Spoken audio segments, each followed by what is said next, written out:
Thank you so much. In this presentation, we'll quickly look at the main theme of RPL, which is emanating from training module 4. We will try to highlight the main focus of module 4, also define what validation of learning is all about. We'll highlight a bit on the benefits of the validation of learning before we zero in on RPL, its approaches and modes that we could use.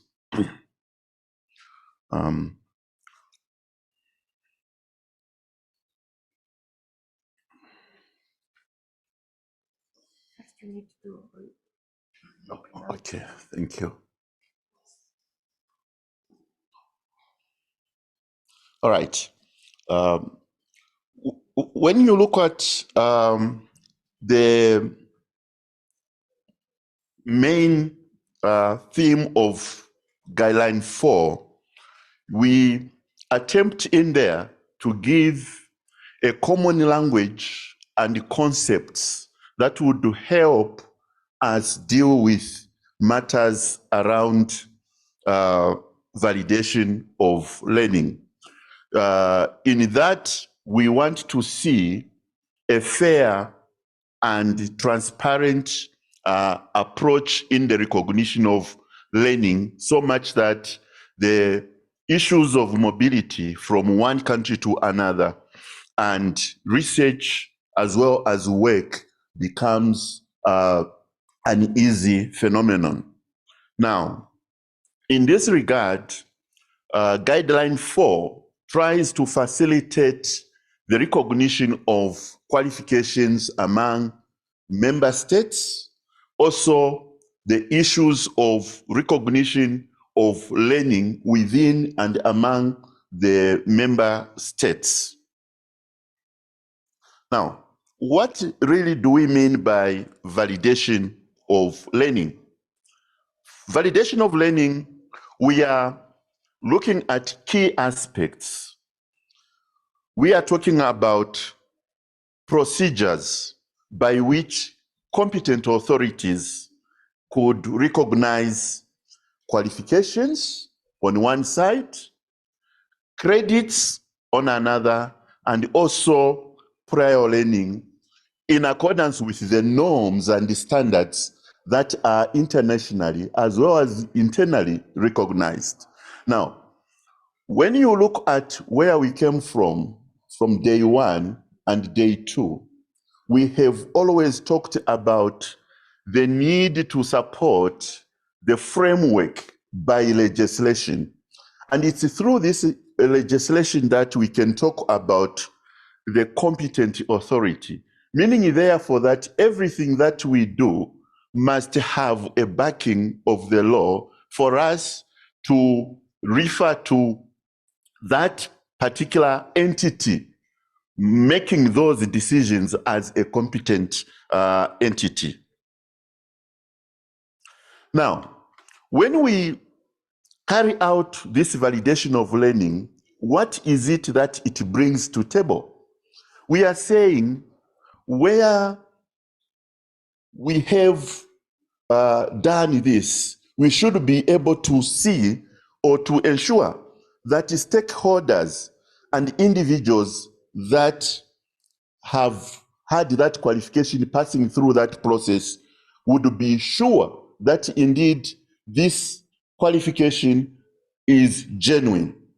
Also, through validation of learning, we are able to affirm that this particular individual who holds this document or qualification or whatever we have has truly undergone training and possesses the appropriate competences. This process also contributes to social inclusion, particularly here when we talk about RPL or validation of acquired experience or learning. What we are saying here is that through that, if somebody has not had an opportunity to go through this formalized process, but through RPL, we would be able to contribute to social inclusion of those other masses that may, in the ordinary, not have had access and training or employment. Also, validation of learning contributes in a way to the quality of education, institutions, and qualifications, in that quality assurance is embedded by this particular process. Now, what modes are available? There are 3 modes available in the validation of learning. My purpose here is just one of these 3, which is the aspect of recognition of prior learning. Of course, we are able to validate learning through credit accumulation and transfer.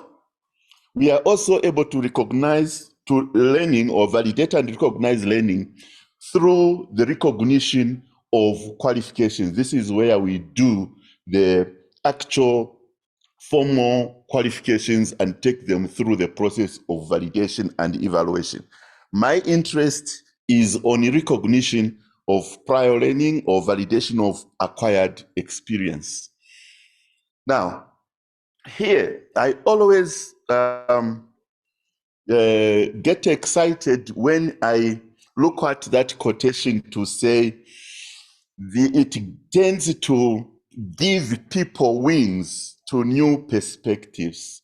In the ordinary sense, when you look at recognition of prior learning, particularly when it is brought to the community of people that have competences, but no recognition of those competences because they acquired that learning in a mode that might not be formal, and you give them this opportunity, indeed you give them the wings to fly to higher heights, because through RPL we are able to give this momentum to the people to move to another level. Now, who is eligible to access recognition through RPL? This process is good enough for those individuals who possess that knowledge, who feel they are knowledgeable and are skilled in a particular area, and they can demonstrate those competences. Remember, in this area, particularly in our communities, in our African sense, we have opportunities of learning how to do certain things informally and also in a non-formal way. And this is the category of individuals who are most suitable for recognition of RPL. What does it do? RPL does not concern itself in terms of how the learning took place, but it concerns itself in terms of what this individual can demonstrate as being able to do. So it assesses the learning outcomes that the individual can demonstrate that indeed they are capable of doing that way. You do not look at how they acquired that competence, but what is cardinal is that the competence can be demonstrated and proven that they do have that competency. Also, RPL, ordinarily, if one person does not have the experience in that field and can say, I can try it, that might not be a suitable individual. That's why you will see as we go on, when we look at the stages that are used in carrying out RPL, we'll be able to determine that. Now, In every circumstance or in any activity, there are possible outcomes. And some of the outcomes of RPL are as put across. Through this process, somebody can be eligible for a full qualification, a partial qualification, or merely accumulating kind of knowledge that can be grouped as comprising a certain amount of credits, or somebody can be given exemptions, those that may want to enter a particular training session using RPL because they may have acquired competencies in the similar field, they may gain that.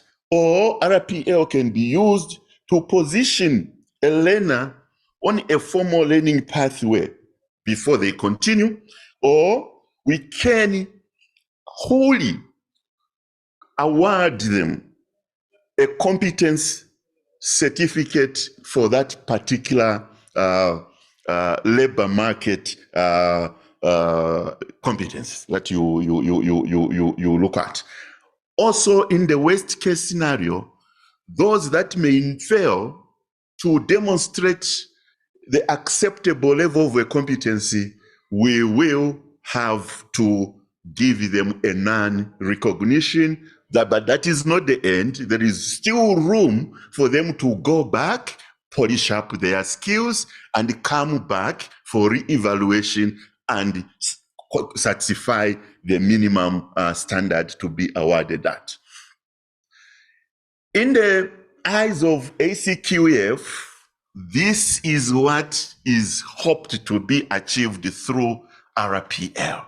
We are promoting an understanding of the various forms of learning previously taken regardless of the learning mode used, re-emphasizing the issue of the fact that RPL does not look at how, when, and where the learning took place. Okay.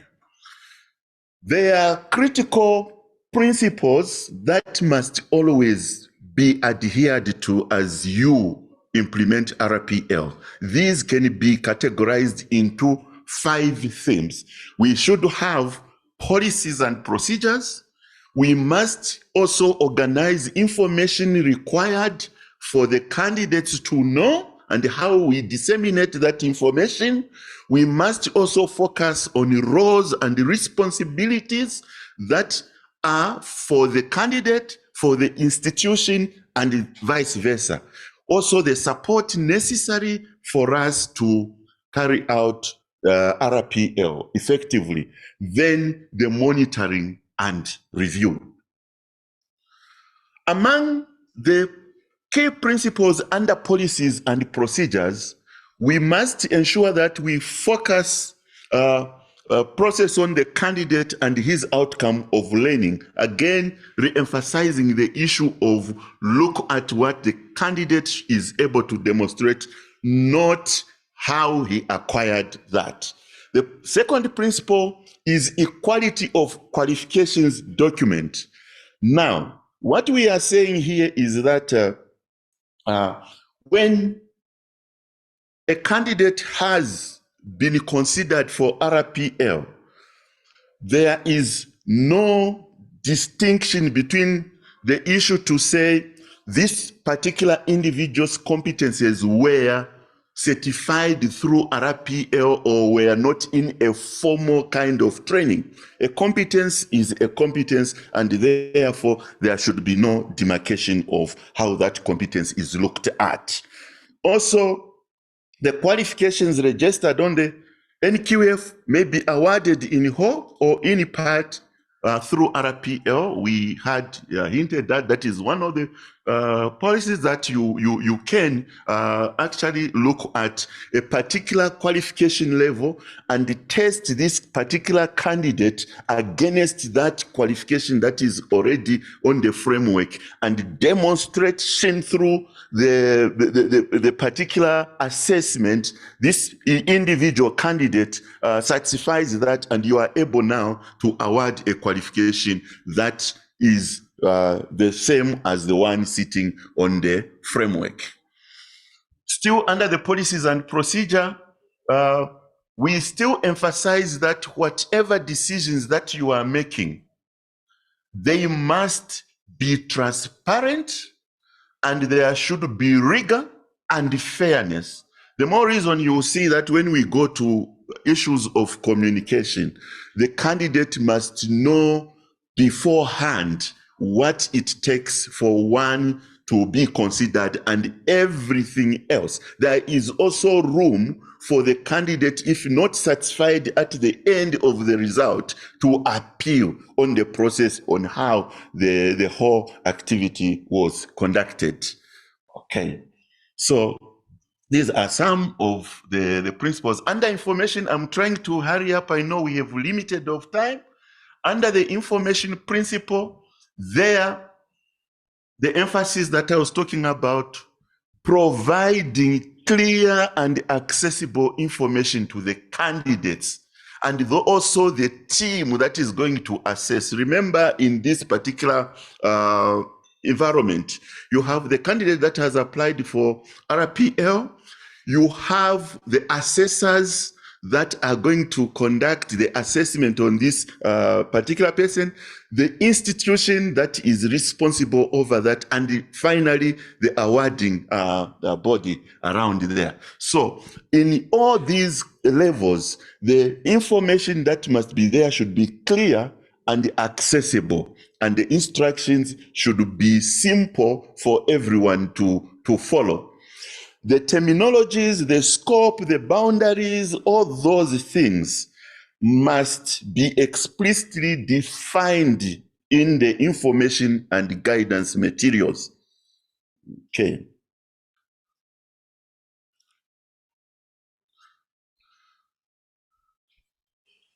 Principle number 4, under the information that we give, again, the awarding entity must state the range and form of assessment that is appropriate to consider claims for recognition. Remember, under RPL, you may decide whether this candidate is going to be subjected to oral assessment combined with written assessment and then practical assessment. It's up to you to combine the processes that you may have to use to prove the competence in this particular individual. Further than that, you can still demand whether the applicant or the candidate should come along with a portfolio of evidence, written portfolio, or artifacts or any product that he may have produced to prove that he's competent in that particular area, or that can be used as part of the evidence for you to assess this particular candidate. Principle 5, we are saying criteria to be used in judging a claim should be made explicit to learners. Again, the emphasis that as the candidate is being assessed, they must know the next stage and what is expected out of that particular process. Okay. I foresee a repetition of my slides. Sorry. Under roles and responsibilities, there we are saying the scope of authority and responsibility for making and verifying decisions about RPL should be clearly specified. Who does what? Where is the start and the end? All those aspects should be clear. Who is responsible over that? When the assessor has completed his assessment report, where does it end? Who endorses it? All those aspects should be very, very clear. Under support, we are saying we need to give clear guidance to candidates about when a claim for RPL may be submitted, the time scale for considering, and so forth. All these are important aspects. Monitoring and review, we expect that you see in any situation, any process that you have, you cannot go on and on and on. You need to look back, see where it is working well, and where it is not working well. So there is always a need to put in place regular monitoring and review of the policies and procedures that you are implementing under RPL. Now, generally, there are about 4 stages that you can use in conducting RPL. The first stage is the identification stage. This is where candidates will come and you will have a chat, you will talk, you will look at what they possess, give them the kind of advice, determine whether the claim, the competences and the skill are worth presenting them for assessment and so on, and you advise them on what they need to do, all the processes, the application forms that need to be filled in, if any, and so forth, the fees, if there are fees, and so on. Once that has been done, the candidate can now come to the next stage. This is the stage where now we do documentation. The candidate brings all the support information, and then the assessing entity, the assessor, will sit to compile and put together and arrange for the activity of assessment. In this particular range, as you can see, you have a portfolio of evidence in a variety of forms that can be, as I had already indicated. The third stage, having compiled all this information, the assessment session is. Can you finish? Okay. Okay, that is fine. All right, thank you. We were on assessment of the candidate.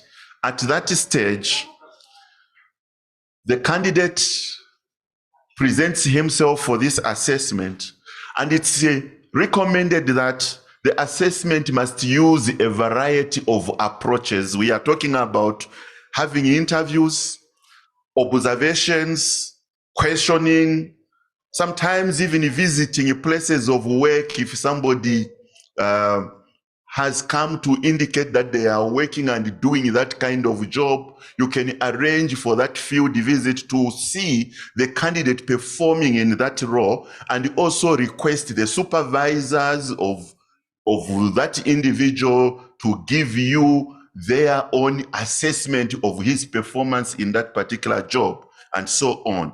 And once this is done, you now move to go to the final stage, the 4th stage, which is the stage for certification.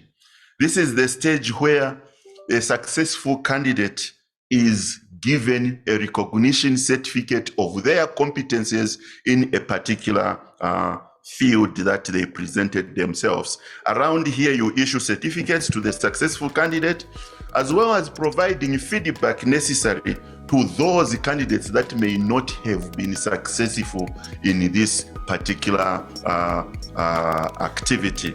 I think this is where my presentation ends.